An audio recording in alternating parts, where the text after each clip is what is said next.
une affaire qui prend de plus en plus d'ampleur.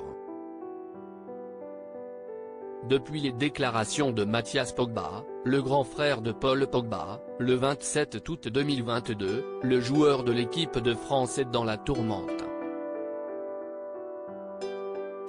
Entendu par la police, il a révélé qu'il était victime de pressions exercées sur sa personne depuis plusieurs mois et qui visent à lui extorquer des sommes d'argent en contrepartie d'une supposée protection rapprochée assurée depuis une dizaine d'années. En tout, ce serait pas moins de 13 millions d'euros qui lui auraient été extorqués. Le joueur de l'équipe de France assure qu'il serait soumis à du chantage de la part de plusieurs personnes, entre 5 et 10, originaires de Seine-et-Marne et Seine-Saint-Denis.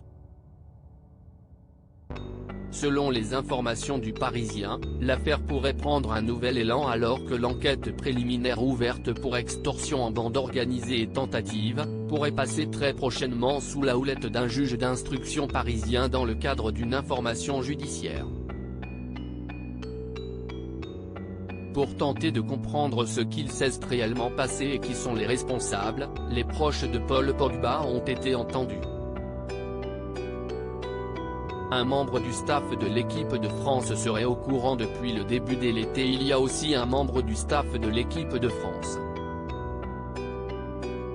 Ce dernier, alerté dès le début de l'été, aurait conseillé à Paul Pogba de sortir du silence en s'adressant d'abord à la police italienne, rapportent nos confrères. La mère du joueur, Yo Moriba, elle semble être mal à l'aise puisque deux de ses fils se font la guerre. Elle aurait tout de même soutenu la version de Paul Pogba.